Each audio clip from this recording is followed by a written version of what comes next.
Good evening, everyone, and welcome to today's event hosted by the National PTA and program sponsor LifeLock. Tonight we will discuss Internet safety and digital citizenship, an important conversation for families, especially during the gift-giving season. Before we go further, I want to review the functionality of GoToWebinar. Your active participation is important throughout the session. Right now I have everyone on mute to avoid background noises that may distract you from listening to the webinar. Throughout the presentation, someone on staff will be managing the chat functionality. You can enter your questions and comments in the question box throughout the presentation. At the end of the presentation, we will coordinate a Q&A session with the experts using these questions. I will now turn it over to Laura Bay, President-elect of the National PTA. Laura? Welcome, everyone. I'm Laura Bay, President-elect of National PTA. As the nation's largest volunteer child advocacy association with more than 4 million members who are parents, students, and educators, National PTA is committed to health and safety of all youth, from early childhood through adulthood. Before we begin, I want to thank our expert advisors for joining us tonight from ConnectSafely, Common Sense Media, and National PTA sponsor LifeLock. I also want to thank each and every one of you, concerned parents, educators, and professionals who work on a daily basis with our youth, for taking time out of your day to join us for this important conversation. Today's families use digital technology in every aspect of life, from learning and socializing to gaming and even shopping. That's why National PTA is committed to sharing awesome ways families can create an open, evolving conversation about positive, safe decisions when using digital technology. To demonstrate our commitment, we are pleased to provide this opportunity to talk with experts and give you the information you need to talk with kids about what they need to know as they expand their use of technology for every day. On November 12th, the Family Online Safety Institute released a new report about parenting in the digital age. They worked with Heart Research Associates to examine how parents weigh the potential benefits and harms of their child's technology use. What they found is that most parents are quite confident in their ability to keep track of their child's technology use, but those with younger children express greater confidence than do those parents of teens. Another group of parents who are among the least confident are Hispanic parents for whom Spanish is their preferred language. They also found that while nearly all parents talk with their kids about online safety, many are not using the tools that are available to protect their children online, such as parental controls on search engines and controls to turn off automatic app purchasing. The next 2 points really summarize why National PTA, your parent-teacher association, plays such an important role in this conversation. We are who you trust on this topic. Parents trust their teachers, schools, parenting resources, and other parents the most. That's why we are so committed to this issue. In September, National PTA partnered with its sponsored LifeLock and expert advisors ConnectSafely.org and Common Sense Education to launch our new campaign, Share Awesome. Our goal is to help families talk about the ways to make smart, safe, positive decisions, no matter the device nor the digital destination. The campaign has many elements to it, including a website full of advice for your family and your school to share awesome ways to be smart, safe, and a good digital citizen. Visit shareawesomenow.org and you will be able to take the pledge to share awesome. Check your knowledge on digital safety through our quiz and learn about a way your student can enter to win a Microsoft Surface, a $2,500 scholarship, and technology for your school. Throughout this conversation, we encourage you to use the hashtag #ShareAwesome. Let your school networks know you are participating and share the awesome advice you hear tonight from our experts. Now, I'd like to introduce our first expert, Dr. Larry Magid, co-director of ConnectSafely.org, National PTA's expert advisor on digital citizenship and Internet safety. Dr. Magid is a technology journalist and an Internet safety advocate. He serves as an on-air technology analyst for CBS News and is founder of SafeKids.com and SafeTeens.com. He also writes columns that appear in the San Jose Mercury News and on CNET News, Forbes.com, and the Huffington Post. Dr. Magid has written several books, including the best-selling Little PC book and Larry Magid's Guide to the New Digital Highways. Larry served on the Obama administration's Online Technology Working Group and the Harvard Law School Berkman Center's Internet Safety Technology Task Force. He is on the board of directors on the National Center for Missing and Exploited Children and advisory boards of PBS Kids, Internet Congressional Congress, and the Family Online Safety Institute. Dr. Magid will share what it means to be a digital citizen and some general skills needed for keeping your kids safe online. Well, thank you very much for that very kind introduction. And there we go. Oops, I apologize, little technology issues. So probably the most important advice I can give people can be summarized by the title of this slide. Talk with your children, not to them. And I think that is really fundamentally the way in which we keep our children, I would say, safer. No one can say 100% safe in any aspect of life, but having an open line of communication with your kids is so important. In fact, one time somebody asked me, what's the most important thing I can do to protect my children on the Internet? And my answer was, have dinner together as a family every night. Just have an open, ongoing conversation about whatever.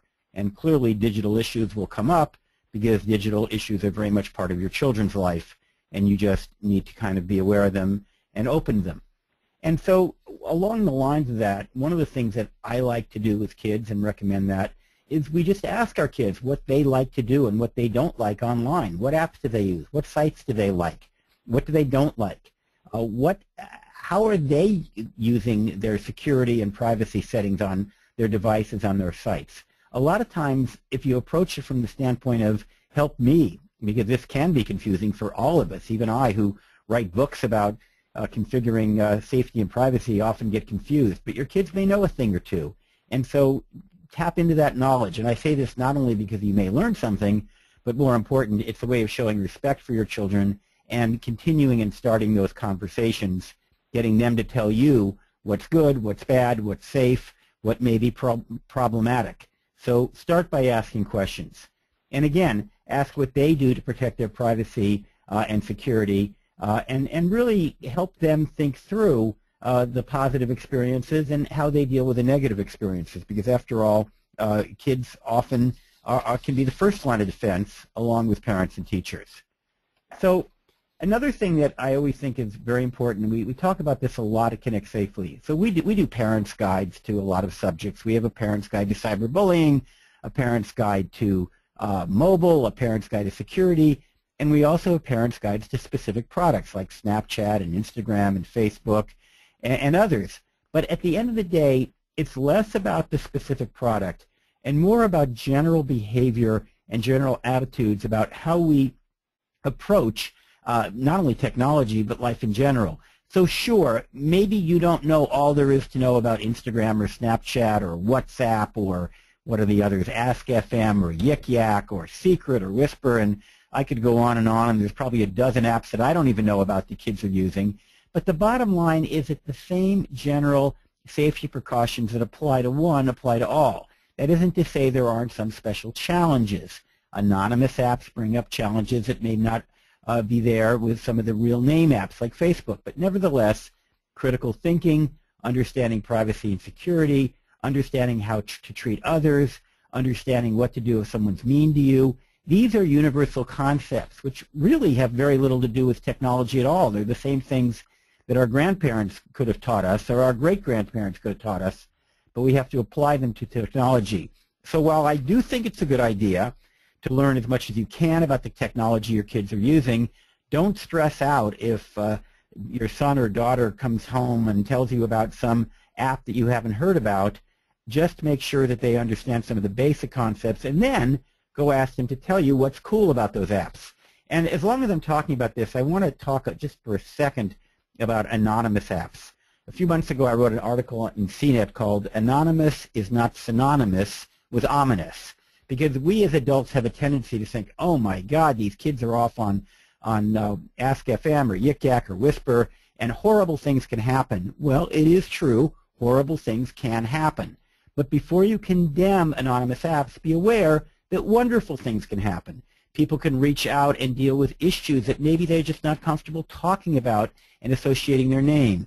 In the case of adults and, frankly, sadly, some kids, it could be substance abuse, it could be alcoholism, but it could be something as simple as my girlfriend broke up with me and I'm really sad. But you don't want to share that publicly in terms of who you are. You want to talk about it anonymously. So let's not be immediately all set to condemn anonymity, but be aware, as is I think obvious, that when you're anonymous, it does bring up the possibility of bullying, reputation issues, and other problems. So these are growing, and I know you're going to encounter them. So I just want you to know that don't freak out, but be aware that anonymous apps are part of your children's life these days. General reminders. I remember when I watched the movie The Social Network, there was a great line that I think it was Mark Zuckerberg's a fictitious girlfriend in the movie said something, you know, there's no such thing as an eraser button on the Internet.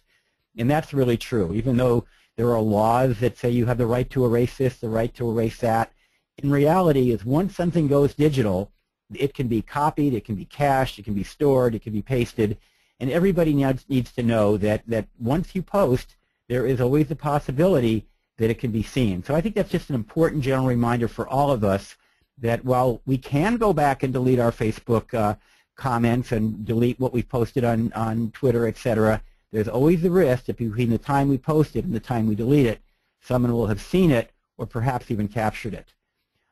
Having said that, you at least have a right to attempt to control who has access to what you post. And by that I mean, in almost all services, you have some control. With Twitter, less so because you'd have to go out of your way to create a private profile. On Facebook, you have a lot of controls. So know at least what the privacy settings are and attempt. And the reason I use at least attempt is because, again, once something's out there, you and I might be friends and maybe we only have a handful of friends, but there's nothing to stop me from copying what you say and post it or paste it so others can see it. So still be aware that what's out there digitally can be copied and pasted. It's really important that young people, and for that matter adults as well, understand that we have a responsibility not just to protect ourselves, but to protect other people, people that we care about, people that we're around. So for example, every kid these days has access to a digital camera, probably in their smartphone. They're out there taking pictures at parties, at school, at athletic events. They need to be aware of the fact that other people's privacy can be jeopardized by the pictures they take and by the tweets and the posts that they say. So talk with your kids about respecting other people's privacy. Ask permission. Be aware of who and what is in the background. Really important. Be respectful of any pictures that are sent to you, and think and ideally ask permission before you share. We've heard a lot about sexting, right? Kids take pictures, they share them. It's often a violation of trust. If you share a picture with something, that may or may not be a good idea. It's maybe a bad idea. But sharing it with somebody without permission, that is a violation of trust. That is not being a friend. So really talk to your kids about what it means to be a friend. As a parent, it's really important to remember that we're role models. Now, you all know that, and you all behave well. But, you know, the bottom line is sometimes we, and I include myself in this, do things that maybe we're not exactly being a great role model. For example, are you making sure that the phone is turned off during dinner and that you're not texting, that you're not talking? Are you aware of your own email habits? Again, I'm not trying to lecture to everybody, but be aware that the kids are watching. So the old notion, do as you do, not as you say, that's really true in digital technology. Kids are watching, especially young kids. I've even seen parents, you know, they're walking their babies in strollers and they're talking on the phone. I hate to judge as the parents, but frankly, I don't think that's a great idea. Unfortunately, when my kids were little, we didn't have cell phones, so I wasn't able to be judged by that one. Your kids may come to you with some issues, and it's really important that we not overreact if they share some experiences. You don't want to punish them for coming to you. You really want to thank them for coming to you and you want to make sure that you sit down and have a good conversation with them and help them work them through. But if they come to you with a problem that happened to them online, take that as a great compliment, but by all means don't shut them down and don't immediately take away the technology. Chances are that working together, you can find ways to solve the problems, and overreacting can make them worse. And also, be aware that when it comes to getting support, we always talk about talk to a trusted adult. And of course, it's great to talk to a trusted adult.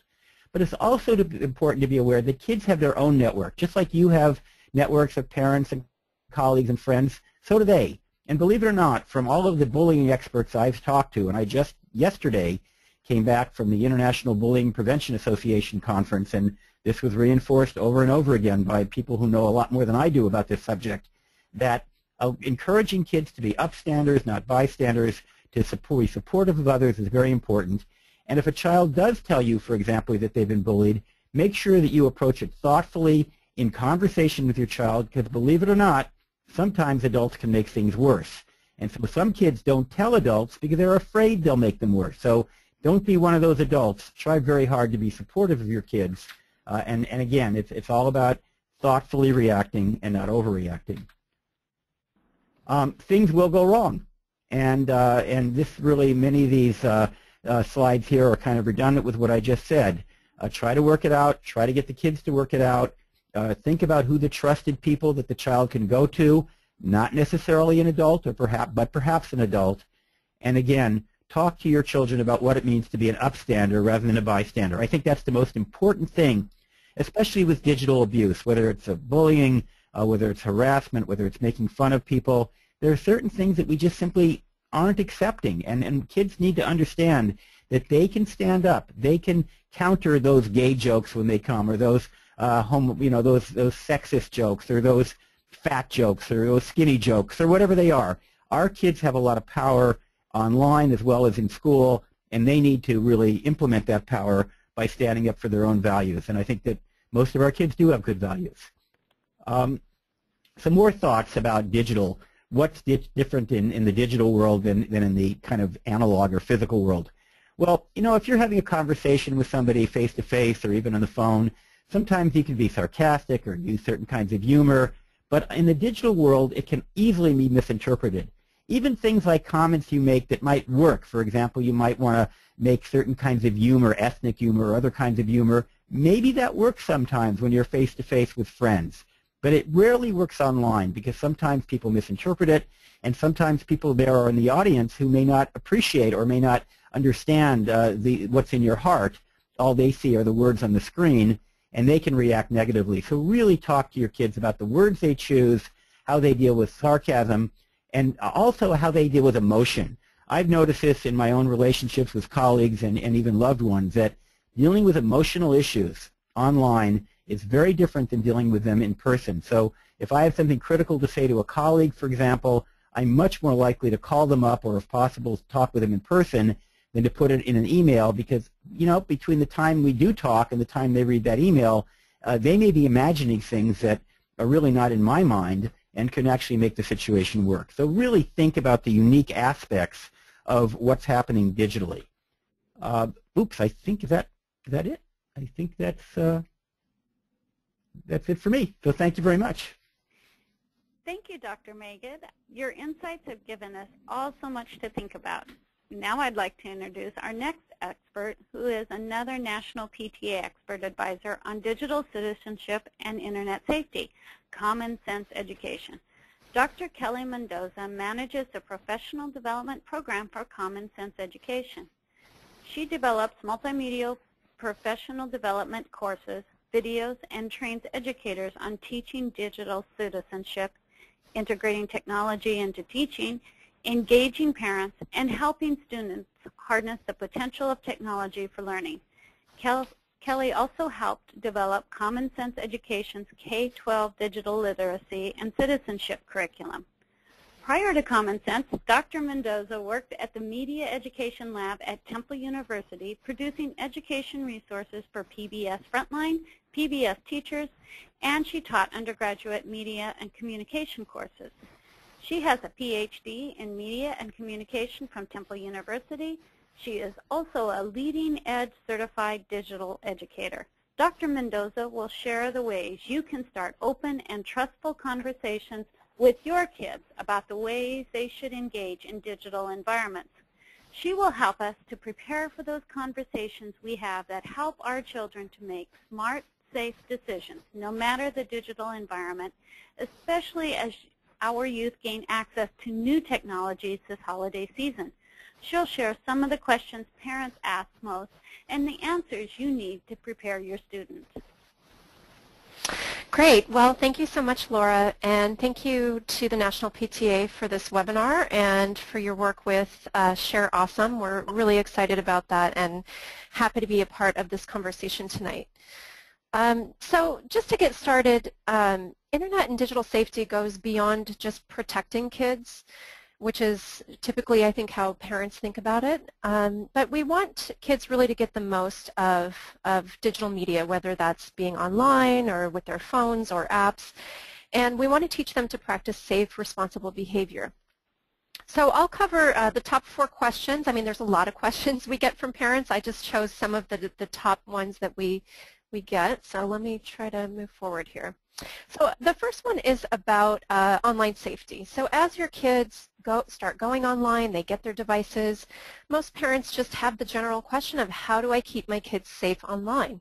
And again, as a parent, it's important that you think about the balance between protecting and empowering your kids.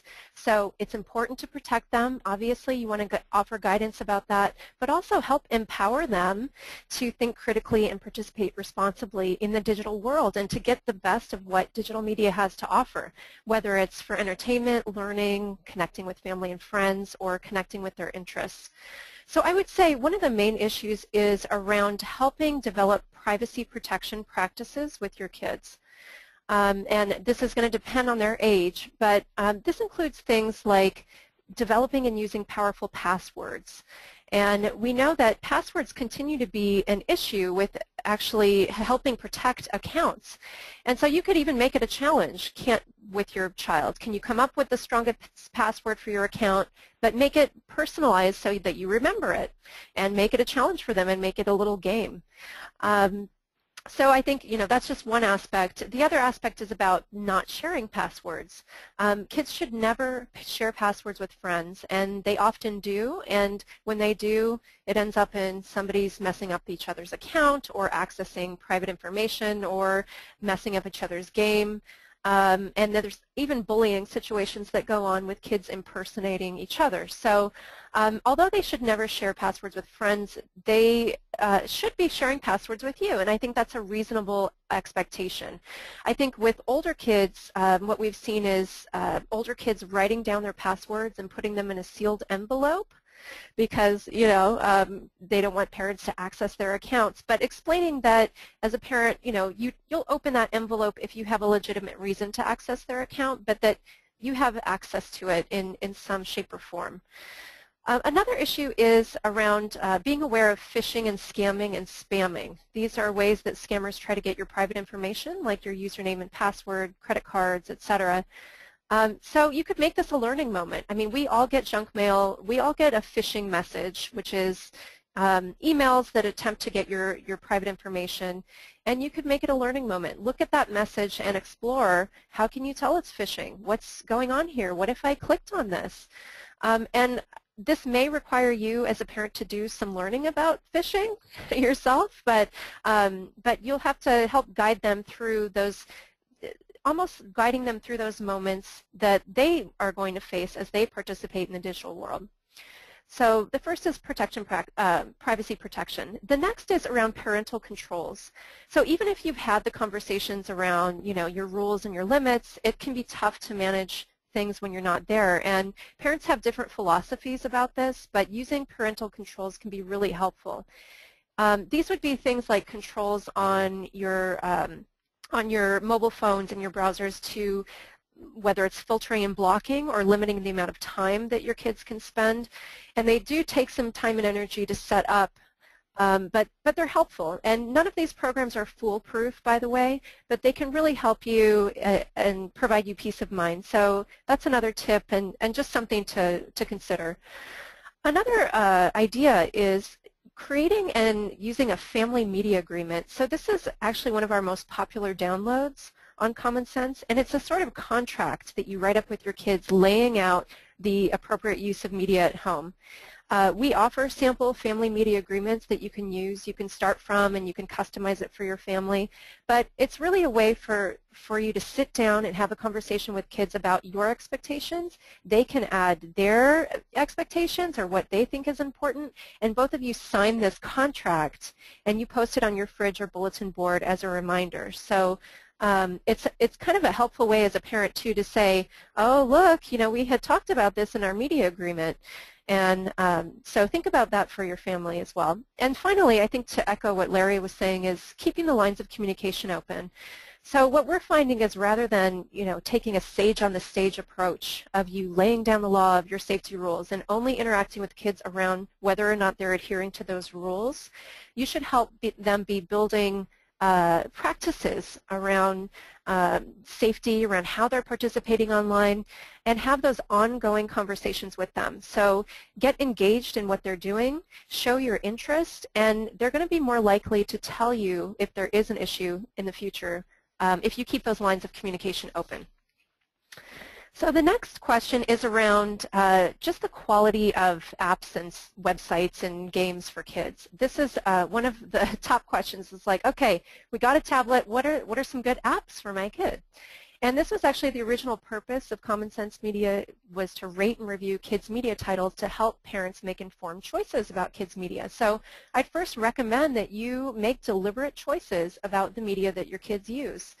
Common Sense Media, which is, you see the website there, we have ratings and reviews, and they're written for parents with issues that parents want to know about, such as what the overall message is it positive or negative, whether there are positive or negative role models, if there's questionable content that you need to be aware of with apps and websites and so forth, if there's privacy and safety issues. And you'll see that we have an age rating bar that's an estimate of maybe whether something's right for a given age. And now that so many digital tools are out there and they're more than just entertainment, we also assess the learning potential of apps, websites, and games. So you can check that out. We have over 20,000 reviews in our library. And we've curated a lot of these into top picks lists and guides to make it easy for you. And we actually just released our holiday gift guide. So as you're purchasing things for kids, you might want to take a look at that for recommendations on what we think is the top quality media for kids at different age levels and with different interests. But I think the bottom line is to know your kid and know your values and make choices accordingly. So our ratings and reviews are just recommendations, but you really have to, make the choice based on knowing your kid. And on one last note, I think it's a good idea to limit any automatic purchasing of apps and movies or shows, or for kids to be able to watch anything on demand. And this will allow you as the parent to be a gatekeeper on those decisions. And this is especially important for younger kids. And, so once that's the gatekeeper, then you could have a conversation about, well, let's talk about this. And you can even check out our reviews. And our reviews are actually great discussion starters for parents and kids to talk about whether or not they're going to watch or purchase an app or that kind of thing. Another question that we get is around social media and, should I let my kid use social media? What's the right age? And by social media, I'm talking about sites where you can interact with others and share content about yourselves. So I would say, Facebook is the big one that we think of, but even sites like Instagram where you're sharing photos, those are all forms of social media, and Twitter as well. So one of the issues is, think about how old your kids should be before they start using social media. It's really up to you. But some people say, well, why is it age 13? Why does it say you have to be 13 to sign up for these? It's because of a law called the Children's Online Privacy Protection Act, which protects companies from collecting certain information from kids under 13. So rather than create an environment that protects kids from data tracking and that kind of thing, targeted advertising, Facebook, Instagram, and other sites choose to not have to adhere to that and restrict access to those 13 and older. But aside from this, if you think about 13, it's generally an age where kids start developing a broader understanding of the world and a better sense of what's appropriate to share online and how to interact in those spaces. So if your kid does want to join a social network, discuss the pros and cons and do your own research so you can really fully understand the implications of a particular network. And they're all different, so it does take some research on your part or some looking into. And it's also possible, you can rally your kids' friends' parents to have them use a more age-appropriate social networking site so that all the kids are on it. Ideas around this, just a couple ideas. There's one called Your Sphere, Fanlala, or Cuddle with a K. But we have a lot of recommendations around what those could be. So the other issue is around customizing your privacy settings. And when you sign up for a social media profile, most often the default setting is the lowest level of privacy, which means that anyone can see your information. So have kids show you and walk through, but most of kids know this, that they go in the back end. They're going to go in and customize those privacy settings. And kids love it when parents take an interest in their digital lives, and they love to be the expert and show parents how things work. So so sit down and make sure that they've customized their privacy and just have them walk you through it. Say, okay, what did you do? And let's show me how this works. Another issue is just around sharing, and so many parents worrying about and seeing kids sharing things that aren't quite appropriate or they're just not comfortable with.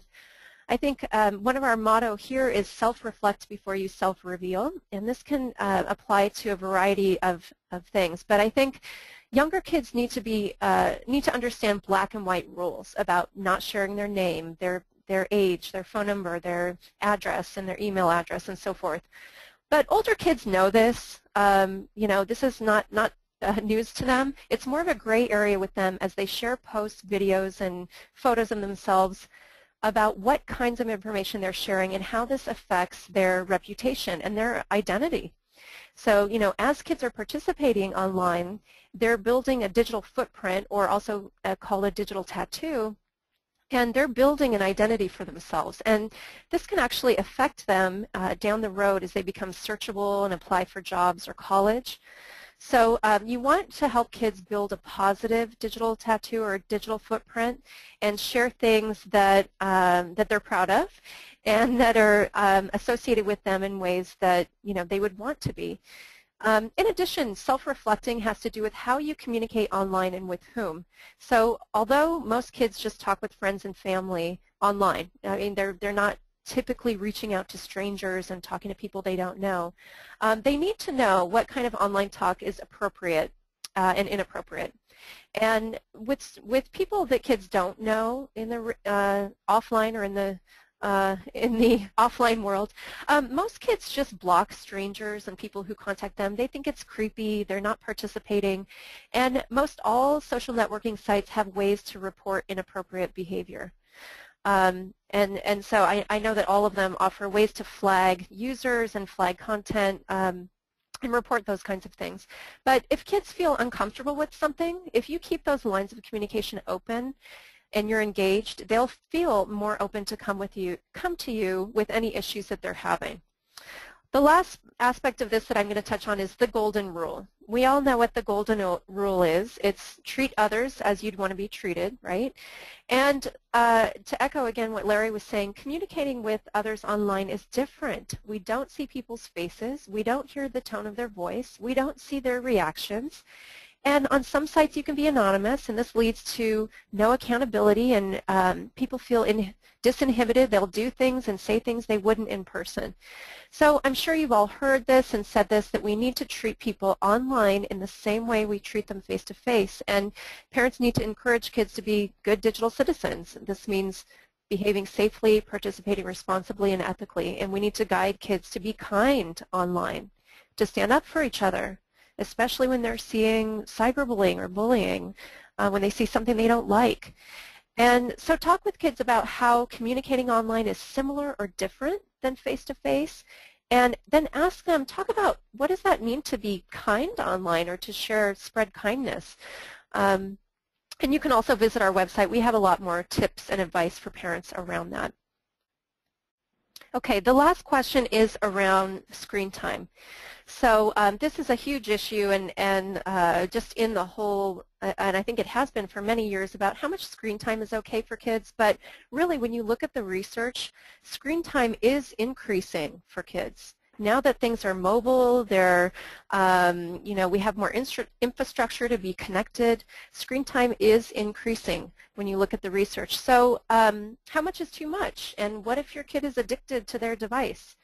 So although the amount of time that kids spend on screens is a big focus, the only organization to ever establish timelines is the American Academy of Pediatrics.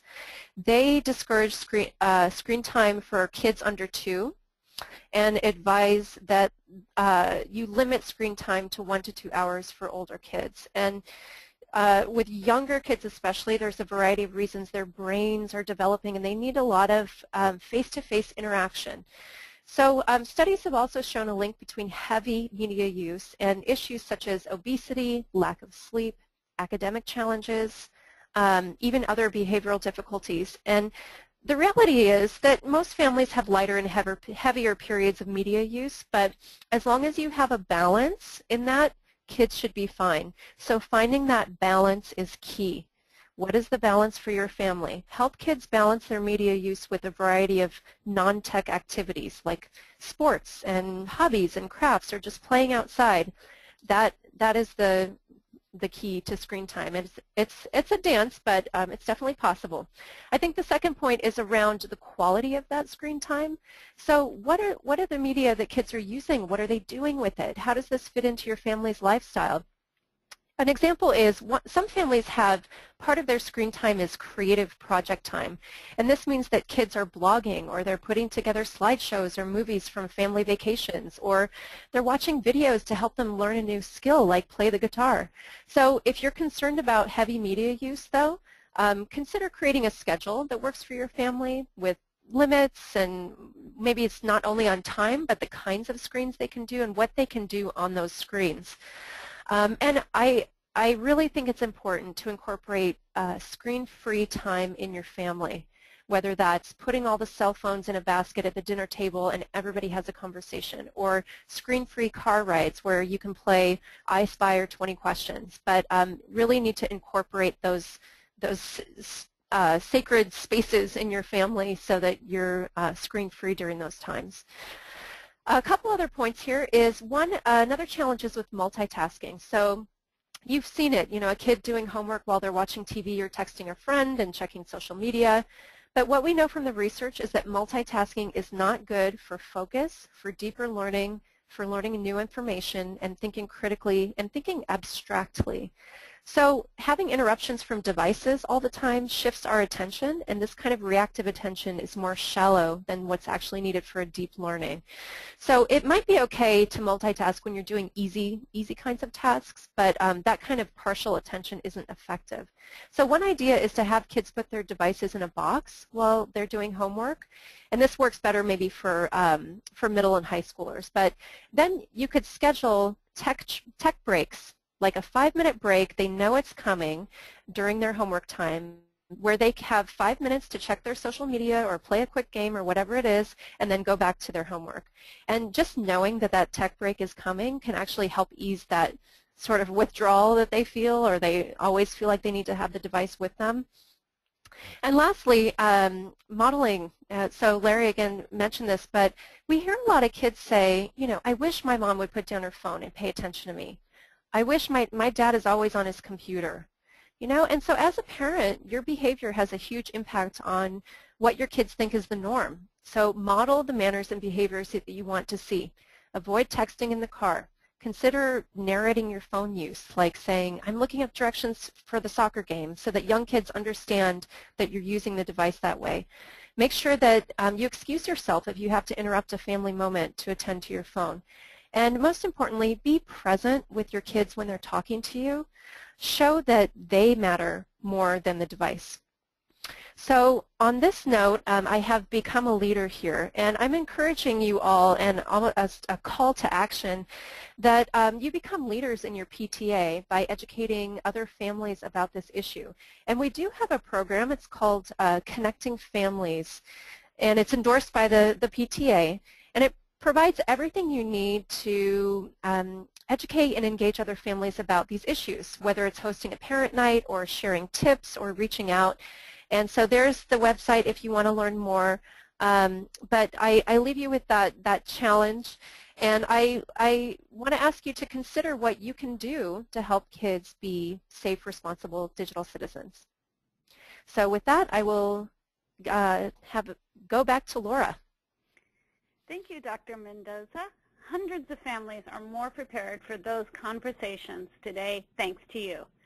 Now I have the pleasure of introducing Jean Chatzky, personal finance journalist, author, and a LifeLock educational partner. You may know Jean Chatzky as a financial editor for NBC's Today Show. She is an award-winning personal finance journalist, AARP's personal finance ambassador, and a contributing editor for Fortune magazine. Ms. Chatzky is a best-selling author. Her 8th and most recent book is Money Rules, The Simple Path to Lifelong Security. In April 2013, Ms. Chatzky launched Jean Chatzky's Money School, a series of college-style, interactive, online personal finance courses that give men and women across the country the opportunity to learn and interact directly with her. Jean lives with her family in Westchester County, New York. Ms. Chatzky will share some tips for keeping your family protected from identity theft, especially during this gift-giving season. Thank you so much, Laura, and thanks so much to the National PTA for including me in this event. I've got to say to both Kelly and to Larry, as you were speaking, I was wishing I knew all of this stuff when my kids were younger. As we talk about identity theft this holiday season, we know that it's a very important topic because data breaches have been on the rise. During the first 10 months of this year, we've seen more than 600 data breaches. They're up 30% over the same time last year. They include some really big names, companies like Home Depot, Goodwill, even the IRS. And you would think, you would hope, that the pace of these events would have consumers on their toes even more than usual. But unfortunately, that's not what we're finding. A new study of more than 1,200 consumers that was conducted by MorePace on behalf of LifeLock showed that consumers are very, very worried about their personal information being pilfered, being used for identity fraud. We see that 2/3 of consumers tell us that a data breach would be a serious disruption in their life. Half of them think it would be one of the worst things that could happen to them. But data breach is now so common that many consumers seem to have thrown up their hands. Very few of them, in fact, tell us that they plan to change their behavior in order to avoid being victims. And just over 1 in 3 shoppers say that they've changed their shopping habits in the past year to try to steer clear of data breaches. That could all be a really big problem as activity for this holiday season picks up. We know, again from the research, that more than 80% of consumers say that they will be shopping as much or more than they did last year, and that much of that shopping will happen online. So the question is, what can you do to protect yourself? My belief is that when it comes to ID theft, when it comes to all of these data breaches, the best defense is a good offense. With a few relatively simple moves, you can actually make yourself significantly safer online. So here's what you need to do. Kelly spoke a little bit about passwords, and I'm going to elaborate a bit. You want to update your passwords, particularly at your banks, at your brokerage firms, with your credit card companies, with any financial institution. Only 40% of consumers did that last year, and that's an improvement, but we certainly can do better. There are really specific instructions for creating strong passwords. Strong passwords should be at least 8 characters. They should include capital letters, lowercase letters, numbers, and symbols, and they should all come together to not form a word that you can find in the dictionary. I have an actual shortcut that I learned and I use to form strong passwords. The idea is that you use a sentence. Remembering multiple passwords for multiple websites that you want to do business on, it can be a very, very difficult thing. But instead, if you can come up with a sentence that you can remember because for some reason it makes sense in your life, you're going to be much better off. So the example that I have here on the screen is that my cousin Susan makes the best spaghetti and meatballs. Take the first letter of each word, including the caps, and then make some substitutions that are easy to remember. Maybe you substitute a dollar sign for the S or an ampersand for the A. What you come up with is this nonsense password that I have on the screen. And then to solve for the issue of using the password on different websites, you just take the first letter of that website and you put it in front of your password, and the last letter of that website in the back of it, and this is what you come up with. And it works for every different site. It also addresses the problem of needing to change your password every 6 months. You just come up with a new sentence, but you understand how it works. Another thing that you need to do is to understand that you have to transact over secure networks. And generally that means at home, sometimes at the office where we do more Christmas shopping or more holiday shopping than our bosses would like us to do, but you don't want to transact over public Wi-Fi. According to the LifeLock study, the consumers who were victims of data breaches, they actually access public wireless networks 1.5 times more often than people who weren't breached. Specifically, anything financial should not be done through any sort of a public pathway. You want to do it at home, but you also want to make sure that at home you've installed the proper security software, and that means antivirus software, a firewall, and that you're updating all of those security measures at least once a year. If you're giving gift cards, and we should talk about gift cards because they are the most requested item again this holiday season, there are a few new things that you need to know. In many cases, this year those gift cards are not going to be plastic. They're going to be digital. And in at least one important way, that's actually good news, particularly if you're giving the cards to millennials. Millennials are more than twice as likely to lose gift cards than older people. Some 40% of millennials tell us that they've actually lost a gift card in the past year. Digital gift cards are much harder to lose because they live in your apps, they live in your email.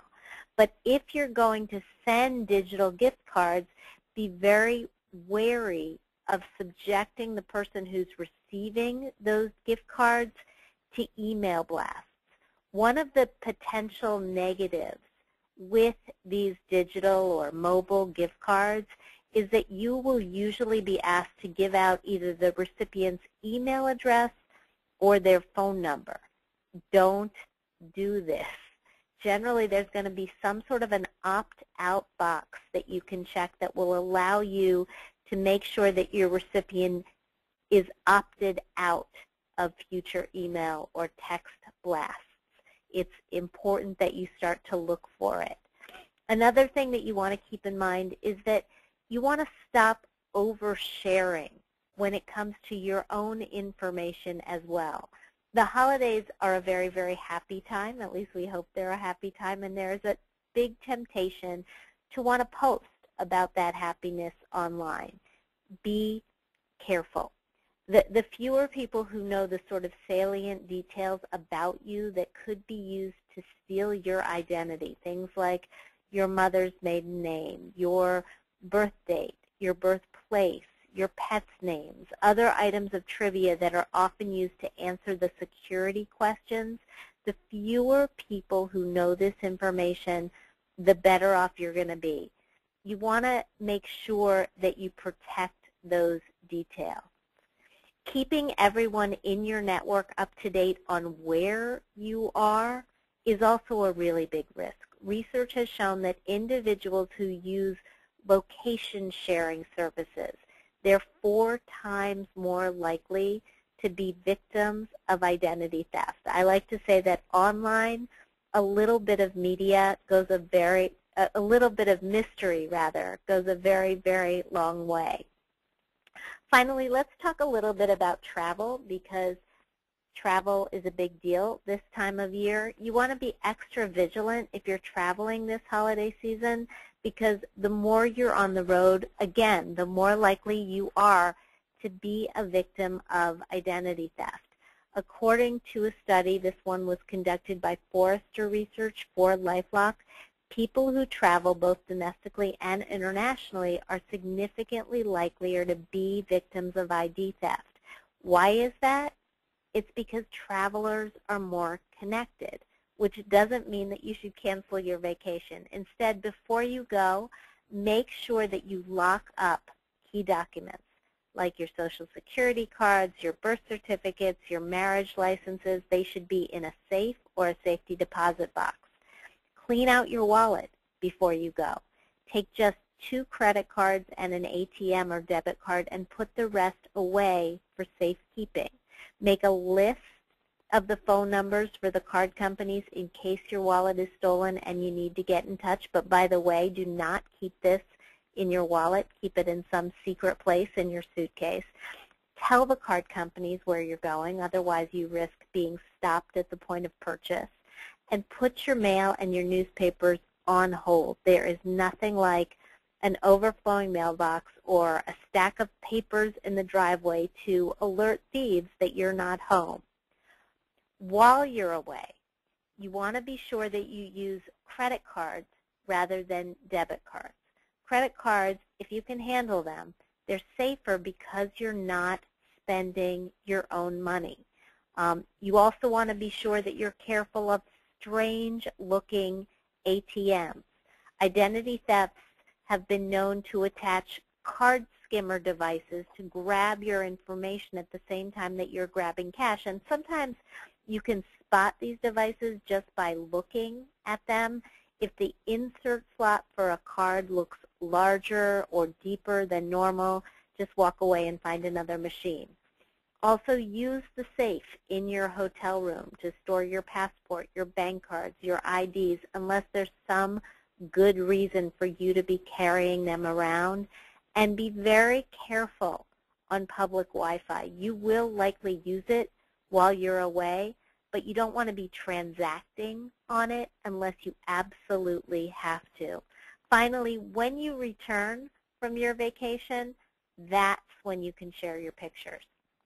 As tempted as you may be to post, or keep a running dialogue when you're on Facebook or Instagram, when you're on the vacation, on the beach, don't. Wait until you get home. The fewer details that you broadcast about where you are, where you're going, where you've been, the better off you're going to be when you come back. And finally, I just want to say, I hope none of you find that you are the victim of any sort of data breach or ID theft this holiday season. But if you are, make sure that you do sign up for some sort of credit monitoring or identity theft protection. Many breached organizations will offer you this for free, and yet we find only 1/3 of consumers who have been breached take advantage of it. Whether the service is free or it isn't, it's well worth considering. I know that at this point we're going to go into a fairly quick Q&A session, but I want to hand it back to Lori, and I hope you all have a very happy holiday. Well, thank you so much, Jean. And folks, feel free to put your questions into the panel. I'm going to go ahead and start with our first question, and this one is going to go over to you, Larry. And question is, my school is always talking about digital citizenship. What exactly does that mean? You know, it's a very good question, and a lot of people think it means simply being responsible and being safe, and that's absolutely true. But if you look up the word citizen in the dictionary, you're also going to see it talks about rights. And so it's very important that we just don't simply tell our kids to shut up and be good kids. That's all we do. Not shut up. Nobody should ever shut up. But that's important they be good kids. But they should also be empowered kids. So it also involves making sure that they have access to media, making sure they participate in media, making sure that we really give them some room and some freedom to express themselves, to explore, but in a context of doing so safely and securely. So it's all of the things that everybody's been talking about today, plus the fact that young people do have rights. The First Amendment doesn't say adults only on it. It applies to all of us, and we need to respect that if we really are going to expect our children to be citizens. Okay, thank you so much, Larry. Next question, and it's going to be the last question we entertain online tonight for you, Kelly. How do you address a request from your child to gain access to apps that require them to be a certain age? For example, you may have to be 15 to use Snapchat, but it seems like every child has Snapchat and Instagram. So good question. I mean, I think this is really up to you. I explained earlier why the age was 13, and just to recap, the reason is because of the Children's Online Privacy Protection Act that is protecting kids from those companies collecting certain information about them and also targeting them in certain ways with ads or other issues. So so it's a protection measure, and it's worth having a conversation about. I think parents need to know their own kid. I mean, I remember there was a study by Dana Boyd that showed, and I can't get the percentage right now, but a lot of parents actually just knowingly let their kids sign up for Facebook, and they were under the 13 limit. So I don't know if it was because they didn't understand why that was important, but with this, there's no hard and fast rules. You really have to look at exactly what social network or what account they're wanting to join and have a conversation about that and make the judgment knowing that your kid and their maturity level, whether or not they're ready for that and what that means. Okay, we do have time for one more question. I'm going to pass this one over to you, Jean. The question is, I'm really worried about all the purchases I make on my phone now, like my daily trip to the coffee shop. What can I do to make sure I'm protected if my phone gets lost?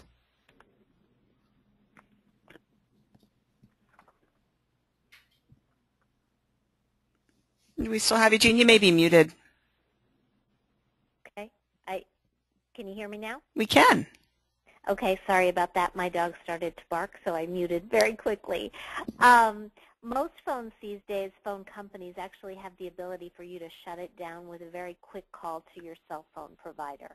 And you should absolutely have the ability to do that very quickly, because although you may have the ability to find your phone using technology, you want to make sure that no purchases are made in the interim while it's lost.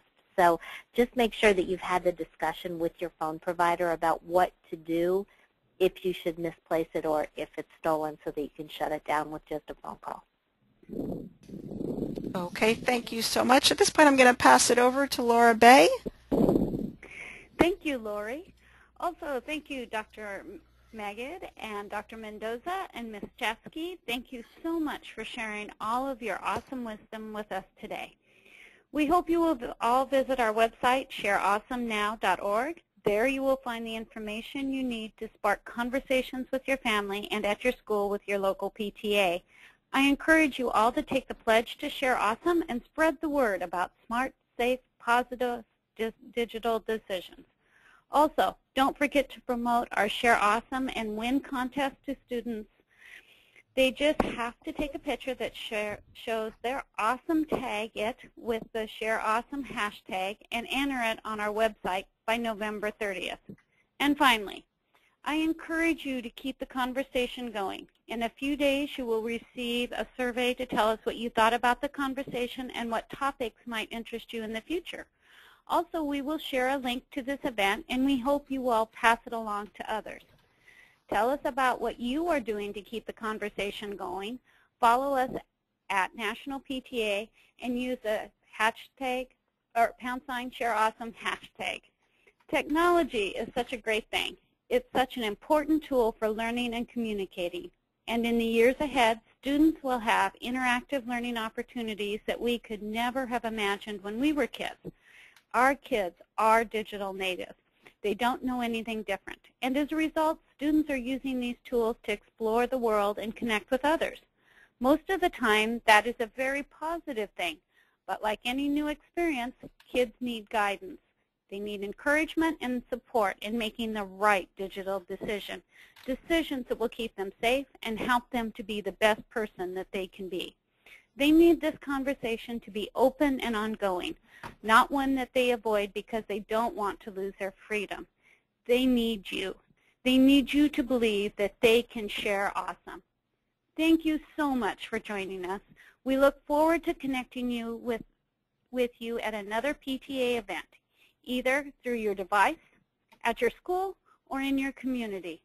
For more than 117 years, PTA is working to engage families in making sure that every child's potential can become a reality.